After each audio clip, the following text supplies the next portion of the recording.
ನೋಡಿ ವೀಕ್ಷಕರೇ, ಬೆಂಗಳೂರಿಂದ ಕೇವಲ ಒಂದು 50 ಕಿಲೋಮೀಟ್ರಲ್ಲಿ ಇಂಥ ಸ್ಥಳ ಇದೆ ಅಂದರೆ ಯಾರೂ ನಂಬಲ್ಲ. ಇಂಥ ಸ್ಥಳ ನೋಡಿ ಹೇಗಿದೆ, ನಮ್ಮ ಕ್ಯಾಮ್ರಾಮನ್ ತೋರಿಸ್ತಾರೆ ನೋಡಿ ಈಗ ಹೇಗಿದೆ ಸ್ಥಳ.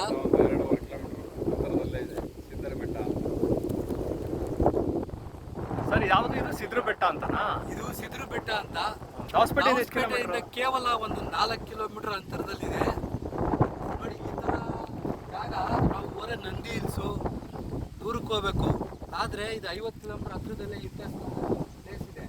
ನೋಡಿ ಬೆಟ್ಟ ಹೇಗಿದೆ ನೋಡಿ, ನಮ್ಮ ಕ್ಯಾಮರಾಮನ್ ತೋರಿಸ್ತಾರೆ ನೋಡಿ ಬೆಟ್ಟ.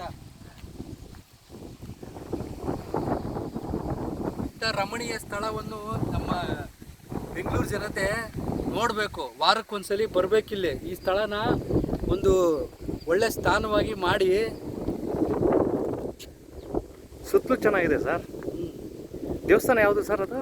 ಇದು ಸಿದ್ರು ಬೆಟ್ಟ ಅಂತ, ಸಿದ್ದಪ್ಪಂದು ಸಿದ್ರು ಬೆಟ್ಟ. ನೋಡಿ ಆ ಬೆಟ್ಟ ಮೂಲೆ ಇದೆ ನೋಡಿ, ಅಲ್ಲಿ ಕಾಣ್ತೀವಿ ನೋಡಿ ಮೇಲೆ, ಅದೇ ಸಿದ್ರು ಬೆಟ್ಟ. ಇಲ್ಲಿ ಅರ್ಧ ದಾರಿ ಅಲ್ಲಂದ್ರೆ ಸಿದ್ದಪ್ಪ ಇರೋದು ಅಲ್ಲೇನೆ.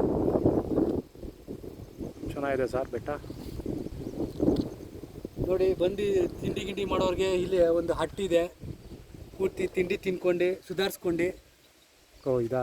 ಹಾಂ ಚೆನ್ನಾಗಿದೆ. ಹಾಗೆ ಬೆಟ್ಟದ ದಾರಿ ಇಲ್ಲಿ ಮೆಟ್ಲಿದೆ, ಇಲ್ಲಿ ಹತ್ಕೊಂಡು ಕ್ಲೀನಾಗಿ ಅಲ್ಲಿ ನೋಡಿ ಕೋಟೆ ಥರ ಕಾಣಿದೆ ನೋಡಿ, ಕೋಟೆ ಥರ. ಆ ಕೋಟೆಯಿಂದ ಬೇರೆ ಬೇರೆ ನಮ್ಮದು ಅಲ್ಲೇ ಇರೋದು. ವಾರಕ್ಕೊಂದಿನ ಬಂದ ಅಂದರೆ ಇಂಥ ಜಾಗಕ್ಕೆ ನಿಮಗೆ ಒಳ್ಳೆ ರಮಣೀಯ ಸ್ಥಳ ಇದೆ. ನಾವು 106 ಕಿಲೋಮೀಟ್ರ್ ಹೋಗ್ಬೇಕೇನಿಲ್ಲ, ಹತ್ತಿರದಲ್ಲೇ ಕೇವಲ 60 ಕಿಲೋಮೀಟರ್ ಇಂಥ ರಮಣೀಯ ಸ್ಥಳವಿದೆ.